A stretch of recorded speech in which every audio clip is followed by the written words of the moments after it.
Xin chào 500 anh em đã trở lại với Caro TV. Ngày hôm nay mình và các bạn sẽ đi đến top 4 người chơi Caro mạnh nhất mà mình từng gặp từ trước đến nay. Và đây là 4 người mạnh nhất đối với luật 5 con chạy hai đầu không thắng nhé. Còn đối với luật một đầu hay còn gọi là luật Gomoku thì mình sẽ làm ở một clip khác. Xin lưu ý đây là top 4 người chơi mà mình đã từng chứng kiến hoặc đã từng cọ sát họ rồi, chứ không bao gồm các game thủ mà mình chưa nhìn thấy bao giờ. Và đây chỉ là quan điểm của riêng cá nhân mình để cho các bạn tham khảo. Nó không phải là một tiêu chuẩn nào cả. Mình đánh giá họ trên thời gian họ còn thi đấu đỉnh cao và thời điểm lúc bấy giờ. Còn so với thời điểm hiện tại thì thực sự rất khó nói, khi mà bây giờ chuyên môn của các game thủ đã được nâng lên một tầm cao mới, trình độ các game thủ top dưới so với top đầu đã được thu hẹp đáng kể. Sẽ có nhiều ý kiến trái chiều và một vài thông tin có thể không được chính xác. Vậy nên nếu ai đó biết được các thông tin cần thiết thì có thể góp ý xuống bên dưới clip này. Mình là một người sẽ tiếp thu ý kiến đó. Clip mang mục đích giới thiệu cho thế hệ sau này rằng trước đó bộ môn Caro tại Việt Nam đã từng rất phát triển, có rất nhiều anh tài vào thời điểm lúc bấy giờ. Chúng ta hãy cùng nhau xây dựng một cộng đồng Caro lớn mạnh tại Việt Nam. Và mình sẽ đọc tên 4 gương mặt đại diện trong top 4 này. Đó là Sketchen, Đi Đẹp Trai, Death73 và Valen. Sorry vì tiếng Anh của mình rất kém, vậy nên việc phát âm nó sẽ không chuẩn. Hy vọng các bạn vẫn sẽ hiểu những điều mình nói. Mình sẽ cùng các bạn phân tích từng yếu tố để có thể đưa ra những con số thiết thực nhất để xếp hạng vị trí của từng game thủ. Có các tiêu chí xếp hạng như sau. 1. Khả năng nhìn từ xa. Đó chính là khả năng tưởng tượng được các nước tiếp theo của mình và đối thủ nó sẽ đi đến đâu. 2. Tốc độ suy nghĩ. Chính là tìm ra giải pháp cần phải làm gì trong các tình huống, xử lý nhanh hay chậm. Ví dụ như cần phải gài cờ, đỡ cờ hay là đi đối công. 3. Thể lực thi đấu. Không cần phải giải thích thì ai cũng hiểu đó chính là độ tập trung được duy trì ở mức độ cao và lâu dài trong một trận đấu. 4. Tâm lý thi đấu. Cái này thì không cần nói thì mọi người cũng tự hiểu rồi phải không? 5. Kinh nghiệm trận mạc. Đó chính là những kinh nghiệm được rút ra từ những lần cọ sát. Từ đó họ biết cần phải làm gì trong các tình huống khó khăn hay nguy hiểm, hoặc biết phải làm gì để kết liễu đối phương, biết lúc nào đối phương đang mất tập trung, bị run hay bị cóng và họ ra đòn kết liễu. 6. Các đối thủ mạnh đã từng đối đầu. Để có thể nằm trong top 4 này thì chắc chắn một điều, những người này phải hạ gục được rất nhiều các cao thủ tên tuổi ở top dưới và cả những cuộc chạm trán của 4 người này với nhau. 7. Thời gian duy trì phong độ. Đó là việc game thủ duy trì được lực cờ cao trong bao lâu, vài năm, vài tháng hay vài tuần. Và các tiêu chí này mình sẽ chấm trên thang điểm 10 và sau đó sẽ cộng trung bình rồi chia đều để ra một con số cụ thể. Và trước khi đi vào phân tích từng tiêu chí cụ thể, mình sẽ giới thiệu qua từng game thủ theo sự hiểu biết của mình nhé. 1. Sketchen, hay gọi tắt là Sky, là game thủ khá lớn tuổi, sinh năm 1979, hiện đang công tác và sinh sống tại bang California ở Mỹ. Nickname mà anh ấy hay dùng đó chính là Sketchen. Hay trước đây có một nickname rất là nổi tiếng đó là Blue. Ra đi sang nước ngoài kiếm sống từ những năm 90 của thế kỷ 20. Anh là một trong những game thủ đời đầu của thế hệ Caro Việt Nam. Đã từng chơi rất nhiều ở các website như Vinagame, Zplay, Caro Game, Cờ Thủ và bây giờ là Game H. Có lẽ nơi đây sẽ là nơi dưỡng già của game thủ này. Hiện tại Sky cũng chỉ thỉnh thoảng là vài game chém gió cho khuây khỏa thôi, chứ không còn nhiều những màn đọ cờ tranh đua gay gắt như trước. Lối đánh sở trường của Sky đó chính là phòng thủ phản công. 2. Lee Đẹp Trai, hay gọi tắt là Lee, là game thủ rất trẻ tuổi nhưng rất tài năng, có thể coi là thần đồng. Theo mình được biết thì Lee sinh năm 1996 và đến từ Nha Trang. Thông tin này có lẽ cần phải xác nhận lại vì mình cũng không được chắc chắn cho lắm. Nếu ai biết thì có thể góp ý xuống bên dưới nhé. Nickname mà bạn ấy hay dùng đó chính là Lee Đẹp Trai, Six, Lucifer và còn rất nhiều nữa nhưng mình tạm thời không thể nhớ hết được. Đã từng chơi tại các website như Zplay, Caro Game và Game H. Nổi lên với một lực cờ rất mạnh với phong cách đôi công mãn nhãn và sau đó trở thành top 1 trong một thời gian rất ngắn mà ít ai làm được. Trong giai đoạn mà Sky đang bá đạo không có đối thủ thì có lẽ chỉ có Lee là đối thủ xứng tầm để gây khó khăn cho Sky thôi. Hiện tại thì dường như game thủ này đã không còn chơi nữa nhưng vẫn thỉnh thoảng xuất hiện trên Game H để chém gió với những người quen. 3. Death73, hay gọi tắt là Death. Game thủ này sinh năm 1980X. Cái này thì mình nhìn mặt đoán thôi, chứ thực ra thì mình cũng không có thông tin cụ thể. Theo mình được biết thì Death sinh sống và làm việc ở miền Nam. Cụ thể thế nào thì mình cũng không được nắm rõ. Có lẽ anh ấy chỉ dùng một nick game, đó chính là Death73. Death73 chỉ chơi tại web Caro Game và rất nổi tiếng ở đó. Sau đó có chuyển sang Game H nhưng chơi khá ít. Đây là game thủ thường xuyên luyện cờ với Lee Đẹp Trai Caro Game. Có thể nói là ở web đó thì hai người này đã không có đối thủ trong thời điểm mà Sky đã tạm thời nghỉ một thời gian. Phong cách đánh của Death73 thì về lối đánh khoa học, mang sự chuẩn mực của Swing. Tất cả các con cờ đi tấn công hay phòng thủ của Death đều mang sự liên kết Swing rất cao. Hiện tại cũng giống như Lee thì dường như Death73 cũng đã nghỉ chơi cờ và rất ít khi xuất hiện. 4. Valen, có lẽ đây là game thủ bí ẩn nhất. Về danh tính và thông tin của người này thì cũng không nhiều người biết, nhưng mình đoán game thủ này nằm trong độ tuổi 1980X, giống như Death73 thôi. Có khá nhiều nick mà game thủ này dùng, nhưng để làm nên tên tuổi nhất có lẽ vẫn là nick Valen. chơi ở các web như Zplay, Caro Game và GameHub.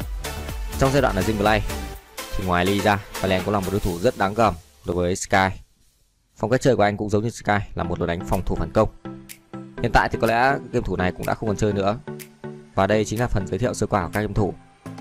Bây giờ chúng ta sẽ cùng nhau phân tích từng tiêu chí cụ thể một nhé. Để tiện cho các bạn quan sát thì mình sẽ tạo một bảng chỉ số thống kê từng tiêu chí trong quá trình phân tích. Tiêu chí thứ nhất, khả năng nhìn từ xa.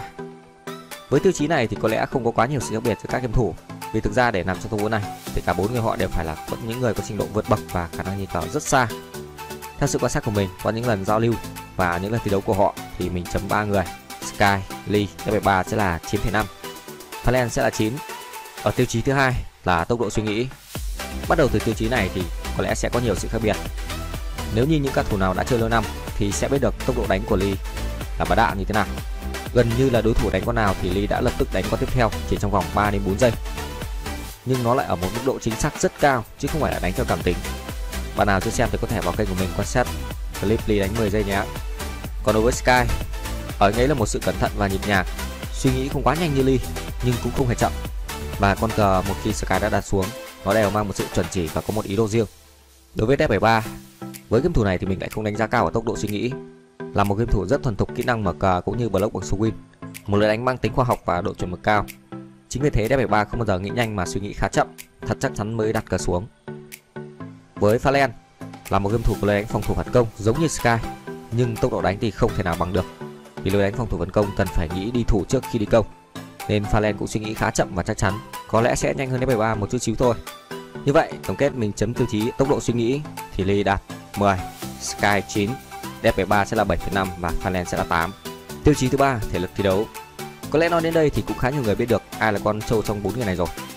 Một con trâu đúng nghĩa rất khỏe lầy đỏ. Không ai khác đó chính là Sky. Anh xứng đáng xếp ở vị trí số 1 với tiêu chí này.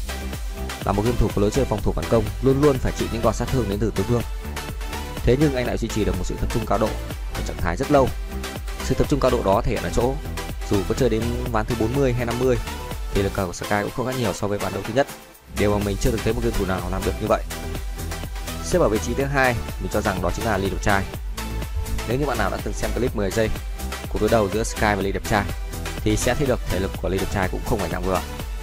Lee đẹp trai có thể duy trì sự tập trung cao độ trong khoảng tầm 20 ván cờ, sau đó sẽ đối dần và đánh ẩu hơn. Một phần là do phong cách đánh của Lee là đối công và đánh ở một tốc độ rất cao nên cũng khá mất sức. Điều đó là hoàn toàn dễ hiểu.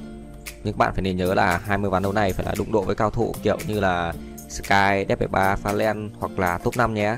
Phải nghĩ cờ căng đét luôn đấy, chứ 20 ván với top dưới hẳn thì không tính tiền làm gì rồi. Vị trí thứ ba, mình xếp Fallen và F73 ngang nhau.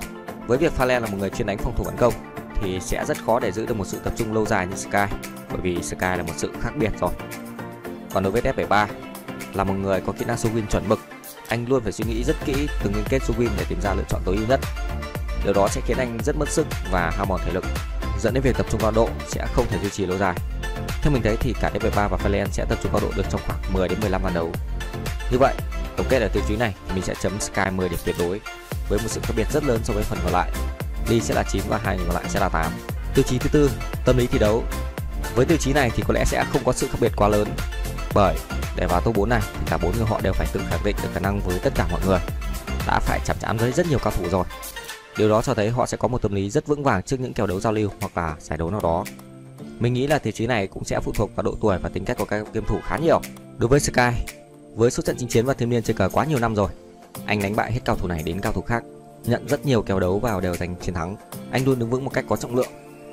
Mình nghĩ anh xứng đáng có 9,5 điểm ở tiêu chí này.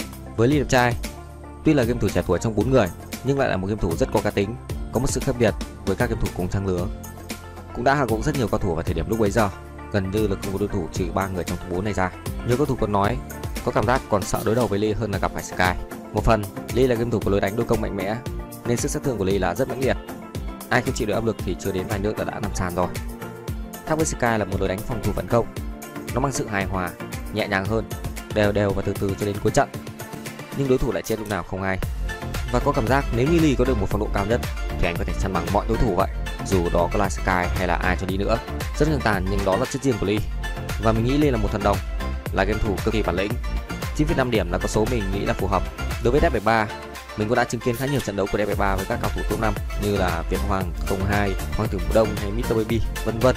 Thì thực sự tâm lý thi đấu cũng rất tốt, nhưng để đạt được 9,5 điểm như Lee hay Sky thì Dead cần phải chạm trán với Sky hay Lee thật nhiều để khẳng định được bản thân. 9 điểm là con số mình dành cho DB3. Còn với Fallen thì xuất hiện không nhiều như DB3, Sky hay Lee và thay đổi rất nhiều nick game trong thời gian ngắn, thì mình nghĩ nó là một phần ảnh hưởng đến tâm lý thi đấu của game thủ này. Nó khá chung chung nên mình sẽ chấm 8 điểm dành cho game thủ này nha. Tiêu chí thứ 5, kinh nghiệm trận mạc. Như đã nói ở bên trên thì tiêu chí này sẽ được đánh giá trên sự va chạm, số lần va chạm với các cầu thủ, thời gian chơi sau bao nhiêu năm, từ đó họ có nhiều kinh nghiệm trong từng trận đấu, họ biết phải làm gì trong từng tình huống. Với Sky là game thủ già đời, năm nay đã 41 tuổi, kinh nghiệm thi đấu trong cờ caro lẫn kinh nghiệm sống bên ngoài đời là rất nhiều năm. Như vậy hẳn là anh ấy đã tôi luyện được rất nhiều kỹ năng rồi. Thì anh ấy là một trong những game thủ đời đầu của thế hệ cờ caro Việt Nam và cho đến bây giờ vẫn còn duy trì chơi cờ. Thì con số 10 có lẽ là không cần phải bàn cãi. Với Lee đẹp trai, tuy là game thủ trẻ tuổi nhưng số lần va chạm của anh với các cầu thủ khác cùng trang lứa và tiền bối cũng là rất nhiều. Đã có thời điểm Sky tạm nghỉ chơi thì Lee chính là người tiếp quản ngôi vị số 1 đó trong cộng đồng cờ caro luật hai đồng. Và để đứng vững một thời gian cũng không hề ngắn, khoảng vài năm, thì có lẽ Lee cũng đã rút ra được khá nhiều bài học rồi. Tuy nhiên, vì là game thủ trẻ và có cá tính rất mạnh mẽ nên nếu giả sử trường hợp đối thủ dùng mánh khóe để công kích làm ảnh hưởng đến tâm lý thi đấu của Lee thì chưa chắc Lee đã giữ được bình tĩnh. Nó chính là kinh nghiệm sống ở bên ngoài đời. Vậy nên 9,5 sẽ là con số mình dành cho Lee. Với Dead 73 là một game thủ tầm tuổi 30 mấy mùa quay sọ thì kinh nghiệm sống bên ngoài của Dead mình nghĩ sẽ là cao hơn Lee. Còn về kinh nghiệm trong cờ caro thì anh ấy cũng rất bá đạo ở web caro game. Anh cùng Lee chính là hai người thống trị tại web đó, đả bại rất nhiều cao thủ sừng sỏ để khẳng định được vị trí. Mình nghĩ 9,5 điểm với Dead 73 cũng là con số khá phù hợp. Còn với Fallen là game thủ cũng đi giao lưu và thách đấu rất nhiều game thủ top 1 nên kinh nghiệm của Fallen chắc cũng là có thừa. Như mình đã dự đoán ở lúc đầu, Fallen là game thủ tầm tuổi như Dead 73 thì kinh nghiệm sống ở bên ngoài của anh ta cũng có lẽ sẽ nhiều hơn Lee. Việc dùng mánh khóe để công kích tâm lý đối với Fallen hay Dead 73 có lẽ sẽ là có hơn rất nhiều so với Lee. Con số 9,5 cũng là con số mình dành cho game thủ này. Tiêu chí thứ 6, các đối thủ đã từng đối đầu.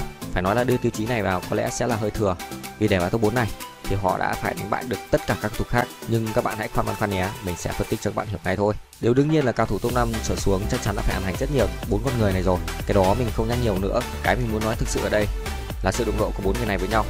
Tỷ lệ giành chiến thắng của 4 người đó ra sao? Mình sẽ lấy Sky và Lee để làm thước đo nhé. Thứ nhất sẽ là cuộc đụng độ của Sky và Lee đẹp trai. Cuộc chiến của hai người này đã xảy ra rất nhiều trong quá khứ rồi, nhưng clip lưu lại thì cũng còn khá hạn chế. Thật may thì mình cũng đã có một vài clip của hai người họ. Nếu như bạn nào tò mò thì có thể vào kênh của mình để tìm xem. Đây, kết quả thi đấu mình sẽ chia theo từng giai đoạn. Có 3 giai đoạn, đó là Zing Play, Caro Game và Game H. Ở giai đoạn Zing Play, ở giai đoạn này thì chắc chắn Lee đã phải ăn hành rất nhiều của Sky rồi. Tỷ lệ giành chiến thắng của Sky là áp đảo hoàn toàn. Chỉ duy nhất là lần đánh 10 giây là trận đấu có vẻ rất cân bằng về tỷ số và có phần áp đảo cho Lee ở nửa đầu của trận đấu. Tỷ số lúc đầu là 11-9 cho Lee, nhưng kết thúc trận đấu đó Trung Quốc Lee đã để thua 16-25. Điều đó đã nói lên Sky là một game thủ quá bản lĩnh, một con quái vật thực sự. Ở giai đoạn Caro Game, khi mà kỹ năng của Lee đã lên một tầm cao mới, mọi thứ đều đã hoàn thiện hơn, cách chơi của Lee cũng điềm tĩnh hơn, không ngẫu hứng như trước, thì Sky đã bị lép vế một chút so với Lee, nhưng tỷ số cũng không cách biệt đâu nhé, tầm 6-4 là cùng thôi. Các trận đấu ở web này thật tiếc là mình đã không nhớ lại được do mình cũng chơi khá ít ở đó. Vậy nên là giai đoạn này mình đánh giá Lee nhìn hơn Sky một chút xíu. Ở giai đoạn cuối cùng đó là giai đoạn Game H. Đây là giai đoạn cả hai game thủ đều đã nghỉ chơi, những trận đấu chỉ mang tính chất vui vẻ, không còn toán thua như trước. Cả hai đều quay lại chơi sau một thời gian nghỉ khá lâu, nhưng tỷ số lại áp đảo dành cho Sky. Cái này thì mình đã có lưu lại được vài clip của hai người đó trên kênh rồi, mọi người có thể tìm xem. Thứ hai là cuộc đụng độ giữa Sky và Fallen. Với hai người này thì thực sự mình cũng chỉ được nghe kể lại thôi và chưa được tận mắt chứng kiến họ chơi với nhau. Nếu có thì lúc đó cờ của mình vẫn còn quá yếu và có xem thì cũng không hiểu gì được. Có một tiền sử khá thú vị giữa hai người này mà mình được nghe kể lại, đó là hai người này đã thách đấu với nhau. Hình như Fallen là người thách đấu, bởi vì mình biết Sky không phải là một game thủ đi hơn thua với người khác, không quan tâm với cái này đâu. Và ai thua cuộc sẽ phải khóa nick chính vĩnh viễn, đó chính là nick Sky và nick Fallen đấy ạ. Và kể từ đó thì người ta không còn thấy cái tên Fallen xuất hiện ở Zing Play nữa. Và đến đây thì có lẽ các bạn cũng biết kết cục ra sao được không? Thứ ba là trận đấu giữa Lee đẹp trai với Dead 73. Nếu như người nào chơi ở web Caro Game lâu năm thì sẽ biết được hai người này là hai người bạn cờ với nhau, gần như lúc nào cũng thấy họ luyện cờ với nhau. Ở thời điểm đó thì mình lại không hay chơi ở web Caro Game, vậy nên là cũng không quan sát được nhiều trận đánh của họ. Tuy chỉ là những lần luyện cờ và chơi giao lưu với nhau, nhưng phần thắng đương nhiên đều thuộc về Lee nhiều rồi. Thế trận cũng là áp đảo dành cho Lee. Như vậy chúng ta có thể thấy được hai người Sky và Lee đẹp trai thực sự ở một đẳng cấp cao hơn so với hai người kia.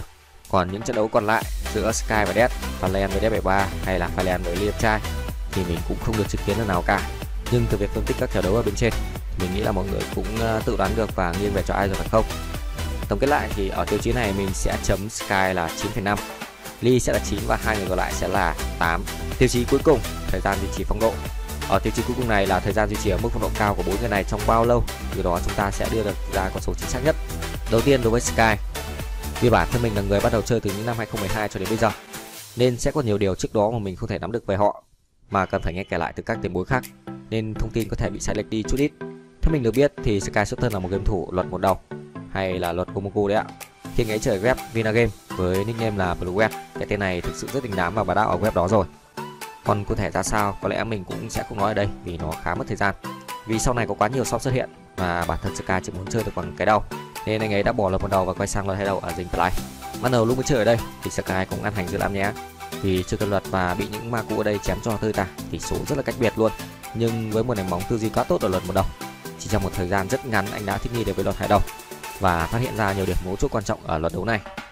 Sau đó chính là thời điểm Sky nắm chùm ở Zing Play cho đến tận khi Zing Play sập hoàn toàn. Có lẽ nó rơi phải khoảng 4 đến 6 năm.